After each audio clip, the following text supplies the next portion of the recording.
Yo, yo, yo, yo. Welcome into the ChrisBeCappinn show, man. Today is July the 30th. We have 3 games in the WNBA for today, so we shall jump right into them and break them down. First off, we start with recapping yesterday. So the show plays actually did not do well at all, but that's why you got to kind of wait on the injury report. So I waited, well, not even wait on the injury report, but just kind of wait to see where the lines go. The Dallas game ended up closing with Dallas being a 1.5 point dog. I talked about liking them on the money line yesterday. They ended up winning the whole game, covered the first quarter, the first half, and then the 4-point play. Well, I don't even know. I mean, I think it was 4-point play where the flagrant foul happened on a 3-pointer, whatever the case might be. But Dallas ended up closing 1.5 point dog. So I took the 1.5, and it was the best number, and they ended up covering that. Probably should have won the game outright. I also tweeted out first half under 88.5, I think was the number, or whatever the number was. That also was a winner yesterday. I also had AZ Fudd on the short list yesterday over her 2.5 threes. I ended up staying off of that. She ended up not even taking three threes. She took 2 and made both of them yesterday. Shot the ball very efficiently, but just didn't take enough threes yesterday. They did pretty well defensively. That game did go under. I know we talked about the under in that game as well. So it was a pretty good handicap on that game. Dallas probably should have won the game, but Atlanta came back, I think, from 15 down. A little fluky, but they got the job done last night. And then I fell asleep at halftime of the Valkyries and Mercury game. But that ended up, when I fell asleep, the Valkyries looked like they were going to win the game comfortably at halftime. They had closed the second quarter on a really strong run, but woke up this morning, they actually lost the game, gave up 91 points. So glad I ended up staying off of that one. No Gabby Williams. I ended up staying off of that one, especially with the line coming down throughout the day. Thought it was a little fishy, and I stayed away from it. So profitable day yesterday. Hopefully we can do the same here again today. We'll jump right into it. So we start off with Jackson, AI Sports Betting Tool. I asked Jackson for totals, but then I also asked Jackson for player props as well. Paige Beckers over her 20.5 points was a dud yesterday. She finished with 16. She shot the ball not too poorly, just didn't shoot it a lot. Rike had it going. AZ had it going. Jessica Shepard had it going. So she just didn't get enough points. So today, same prompt, analyze today's WNBA slate to identify the highest value opportunities for player props. 4 player props focus on lines that show a significant discrepancy against 5-game rolling averages, tracking changes in usage rates due to injuries, favorable defensive matchups, specifically targeting points, rebounds, and assists, provide the data, underlying metrics, and reasoning for each recommendation. So Jackson's favorite player prop on the board for today is Caleb McBride, which doesn't come as a surprise. Over 22.5 points, rebounds, and assists.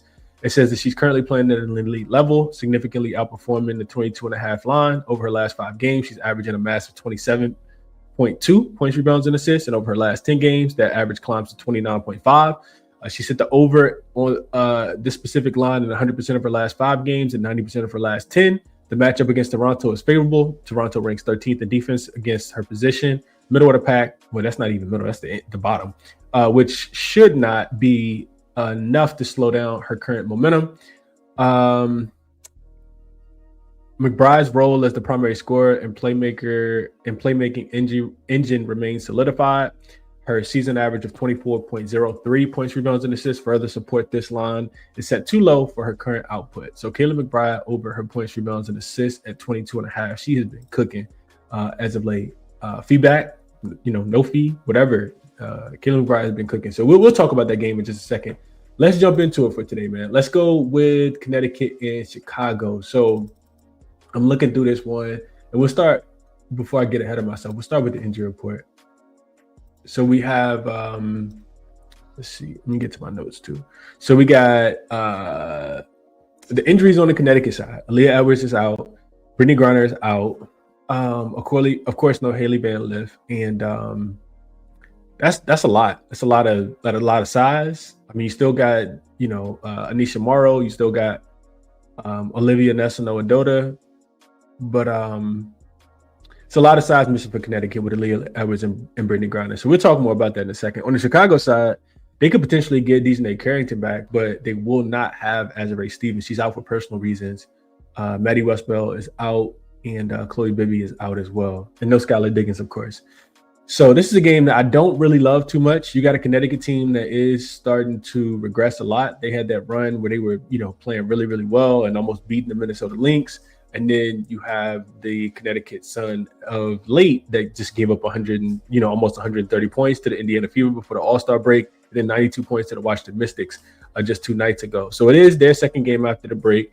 They may be a little bit more in sync to start the game. First half may be not the worst look in the world, but Connecticut's just not playing a lot of defense in the last few games. I don't really want to touch Connecticut right now. It's 3 straight losses, 3 straight non-coverage as well. Outside of those 2 games that I mentioned, they also lost to the Phoenix Mercury where they couldn't score the basketball in that game. It's their 5th straight road game if you go back to pre-All-Star as well. So don't really like the Connecticut side. On the Chicago side, back-to-back losses against Atlanta and New York before the break, but they did cover in both of those. They actually covered 5 straight in 7 of their last 9. This Chicago team has. So I guess that is something. However, they weren't laying points in any of these games, right? Seattle, they were laying 2.5. That was the Camp Day game. They ended up winning that one by 5. Outside of that, all the other covers have been as a dog. They were getting 7.5. Well, we got 9.5 against the New York Liberty, 12.5 against Atlanta. I guess they were laying against the Sparks as well, 2.5. But so I guess it's kind of close. This line they have taken money. This was at 3.5. It's up to 4.5. The total has gone up. I wrote down 173.5 in my notes. Yesterday it's up to 177.5. I don't know, man. It's a bit of a tricky game in my opinion. Do the Chicago Sky need the wins? Yes. Neither one of these teams are that serious about basketball in my opinion. 9-18 on the Chicago Sky and 7-21 are the Connecticut Sun. So do I want to lay points? Not really. As far as systems, I did have a couple on Chicago because the last time these 2 teams played, they were embarrassed. Connecticut beat them 92-63. So I got a system that says you play on the team that lost by that big of a margin. By 25 points or more, those teams are 64% ATS and 10-1 ATS this season. There's been 11 teams that have lost by 25 points or more this season, and they're 10-1 ATS in the next matchup when they play against each other. So that says that Chicago should win and cover. That trend, that was this all time. That trend this season is 4-2 ATS, 5-1 straight up, and a perfect 2-0 against the spread and straight up as well. So I guess I do lean Chicago. Connecticut doesn't seem like they're really serious about playing basketball. Chicago has at least been playing well recently, but I don't really want to lay points with them. As far as the total goes, this is what intrigues me the most. I consider it over. The total has gone up. Connecticut back-to-back overs, like I mentioned. Indiana and Washington, those games both flew over the total, reaching 176 or higher. Chicago's 5-1 to the over as a home favorite this season. Games are going over by average of 17.5 points. And they average about 189. So there's a little bit of room left here, but you just worry if, Connecticut's going to be able to keep up. On the Connecticut side of things, they're 9-5 to the over when they're getting points on the road as a dog, including 2 straight and 7 of their last 8. They've actually gone over the number in those games, and they average right about where this total is today, about 176, 177. What intrigues me the most about this game, so just stay with me. I know I'm talking a lot, but what intrigues me the most about this game is the first half. 89.5 is the total, and the Sky 4-2 to the over in the first half as home favorites this season. You got a Connecticut team that's 9-5 to the over in the first half if they're getting points as a road dog. The thing you worry about is Connecticut's offense. It typically slows down a lot in the second half. This is a team that gets to about mid-20s, both first and second quarter, when you look at them as road dogs. But then in the second half, just like 18, 19, 17. So you worry about the pace slowing down. You worry about, especially with it being projected to be a tightly contested game, just 2 possessions. So I think first half over 89.5 is the best play on the board. Not expecting a lot of defense from either one of these teams. Worry a little bit about Azurá Stevens not being there. I know Connecticut wants to play fast. I know Chicago wants to play fast, and I wouldn't be taking an under specifically in the first half. The problem is it's shaded to the first half over though. Like the full game is 177, 176, but the first half is 89. So you do the math, 90 and 90 is 180. Total is lower than that. So the books are anticipating the points in the first half. So just all of my thoughts on that game. If I had to bet anything, it would be that first half over the 89.5 though. I think we could see fireworks early in this game. All right, next one is Minnesota and Toronto. So we got Minnesota injury report. We got Minnesota laying, pretty big number. This was at 12.5 yesterday. It's come down to 11.5. Nobody on the injury report for Minnesota, and Toronto could potentially get Izzy Harrison back and Nair Sabally. Both of those ladies are listed as game time decision or questionable, and Brittany Sykes continues to be out with no timetable. So this Minnesota team has been, I mean, they still winning games, right? Minnesota has been absolutely cooking. I guess the hottest team in the WNBA now is what we could say with Golden State losing back-to-back games. Minnesota has actually won 8 in a row. However, they have not covered, just 1-9. I keep saying the same thing. It's 10 straight spreads that they haven't covered. 1-9 if you include the New York one. They do have, in my opinion, a little bit of a look ahead spot. They got the Indiana Fever at home on the 2nd, so they do got a couple days off before that. But they got a red hot Fever team coming up next at home, which is also a revenge game for them after losing by 11 the last time that those two teams faced off. So I do think. I think Toronto getting potentially getting Izzy Harrison back, potentially getting Nair Sabally back is definitely going to, strengthen the front court, because Minnesota got whatever it is that they wanted in that last game. They shot 51% from the field. These two teams, of course, played 2 days ago. Minnesota shot 51% from the field, 55% from the three-point line in their last matchup 2 nights ago. That's kind of next level. I mean, I know Minnesota offense is, kind of potent, but they don't always get to 100. Their team total is like right at 100. Now, have they got to 100 a lot recently? Yes. 3 of their last 4 games, they have gone over the number. They have, gotten to 100 points or more. It looks like 5 of their last 7. 1, 2, 3, 4, 5. 5 of their last 7, they've gotten to 100 points. But when you put the team total at 100, it's really, really difficult for me to want to get there. And then the other thing is this. I looked at the links this season when they're playing, because they've had a few of these back-to-back games type schedules. When they're playing the same team that they previously played less than 5 days, they're actually 3-0 to the under. And those games are staying under by about 11 points per game. Now, do I have a lot of faith in this Toronto team being able to come out here and lock them up? No, but I do think Cheryl Reeves will make some adjustments, because Toronto also shot the ball. They shot the ball well in the last game as well. 45% from the field, 37% from the 3-point line. Those are about right on par with their numbers, but we know Minnesota is a little bit better defensively than that. So if I had to bet this game, as scary as it sounds and looks, this total was at, I think, 183 when it opened, and it's up to 188.5. I do think that this one could go under the number, man. I do. I think, getting 2 front court players back for the tempo could help. And then just some shooting regression, some defensive, changes for both teams. Not that Toronto's great defensively, because they're not, but I think I'd be betting under if I was betting this one. Don't really have too many thoughts on the side outside of, I know I'm not taking the Minnesota Lynx to win by double digits. I think if you like Toronto, though, you kind of want to bet them early, because I've seen them kind of just fall off a cliff late in games. And of course, Minnesota's by far the better team, especially with a full, clean injury report, and not knowing if, speculating on if Izzy and Nair Sabally are going to be back in this game or not. Minnesota could absolutely, beat this team by double digits. However, I don't like the spot. Like I said, already won, didn't cover, but already won, got the look ahead spot. We'll see what happens with the injury report, but under or maybe even a Minnesota team total under, Toronto plus the points would be the ways that I'm looking at this game. And then Kayla McBride, I think she just has a really good matchup, so I wouldn't fade her in this spot. 22.5 points, rebounds, and assists seem like a pretty good play as well. All right, last game on the board is New York and Las Vegas, and I'm kicking myself all afternoon yesterday, because right after I finished the show, this line was already out. It was 2.5 minus 115 on Bet365, and I was gonna bet the aces in the bounce back, but not in the bounce back, but in the double revenge spot. But before I get ahead of myself, we do have Marine Johannes listed as questionable. There's still no Leonie Febish. There's still no Satu Sabally. And on the aces side of things, they will be potentially without Kirsten Bell. She's doubtful. Cheyenne Parker-Tyus is still out, I think, with a concussion. And then Nalissa Smith missed the last game. She was inactive, but she is expected to play in this game. So I wanted the aces so bad, and I couldn't get to the line quick enough. The book that it was Bet365, for whatever reason, just wasn't loading on my phone. And then I think my son popped in, and I just kind of put my phone down, because they had the best 2.5. So like it wouldn't load. I closed it out, tried to load it again, it wouldn't load. Then I got sidetracked and missed the best of the line. And then it went to 4.5 by the time I even thought about it again later in the day.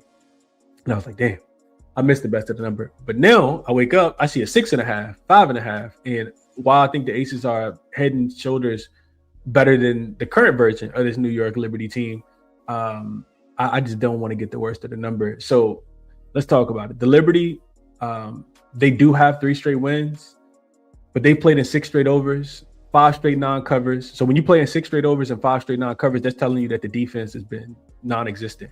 And that's what it's been. The Liberty defense, I think they're 8-1 to the over in their last 9 games, or 9-1 to the over in their last 10 games, something like that. They barely beat the Sparks in that last game. The Sparks were without Kelsey Plum, which we talked about, taking the points in that game. And defensively, they've just been really, really bad. Over the last 5 games, the New York Liberty are last in defensive rating. They're allowing 100 points per game. That's the most in the league, even more than the Seattle Storm, the Toronto Tempo defense we just talked about, and the Los Angeles Sparks, who religiously can't stop anybody. And for the Aces, I do think that they have revenge on their minds. The second straight home game, didn't have to travel at all. They played in 4 straight overs. Offensively, they've been humming. And like I said, they got the Commissioner's Cup revenge. They lost that game in New York without A'ja Wilson because she had gotten hurt in the Chicago game before that. And they were playing in Chicago. And the Liberty, won and covered both of those games. And then the ironic part is that I remember back, just thinking about it now, the Liberty before that game, the Liberty won the first game in Vegas too. And in that game, they were coming off a loss to the Sparks. That was when Nneka had hit the 3-pointer the game before. And the Liberty were getting points in that game. And they ended up winning that game with A'ja Wilson on the floor. A'ja did not play, super well in that game. However, I say all that. I'm not betting this line where it is right now. I did want to kind of find a way. I kind of feel like Ace's first quarter, Ace's first half is also in play in this game, just because the Liberty have had to come back from so many deficits as of late. They really, really struggled to start games for whatever reason. And I just look at their roster. It's just not a lot to be desired on their roster, in my opinion. Outside of Stewie, who, you got to give her credit. She's been absolutely hooping.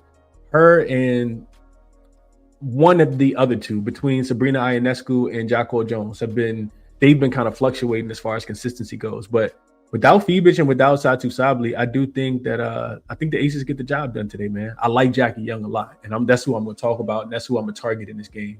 I talked about her assist in the last game. She did not end up getting any assists, but it was really just because she was scoring the basketball so well. So today I'm going with her points. I think she's in a really, really great spot. Her points listed at 17.5. This was minus 120 earlier. It's probably juice now. You can still get Fanatics got it at minus 115. Profit X got it at minus 120. DraftKings minus 128. But I played Jackie Young over 17.5 points. I also put a little bit on Jackie Young to score 20. You can see this season, she's right at 17.5. You can see her last 10 games. She's been killing it, averaging 20.5 over in 3 straight. When they played against the New York Liberty in that game without A'ja, she had 31. So we go head to head. We can see that both games so far this season, she's cleared the 17.5 line. This was the game with A'ja. This was the one without her in New York. She shot the ball pretty well in those games as well. You can see here, 9 for 19 and then 12 for 21. So the shot attempts have been absolutely there.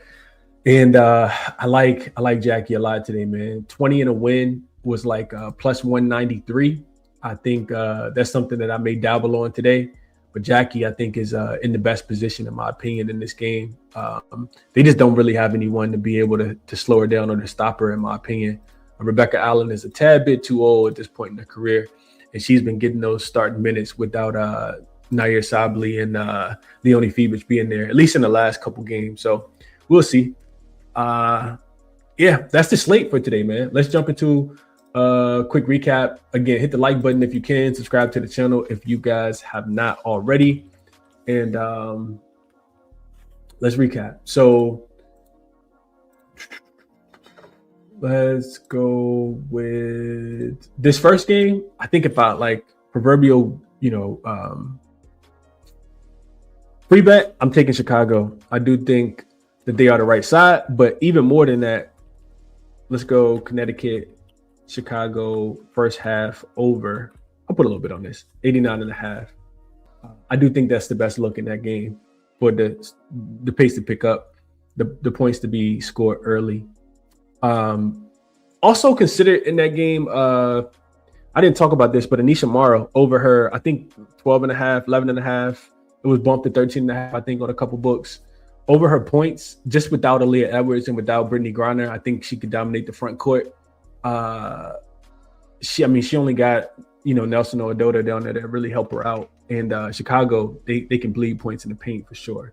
So I consider her points. I consider her rebounds too, but 9.5 is a little steep. Chicago's is a terrible rebounding team.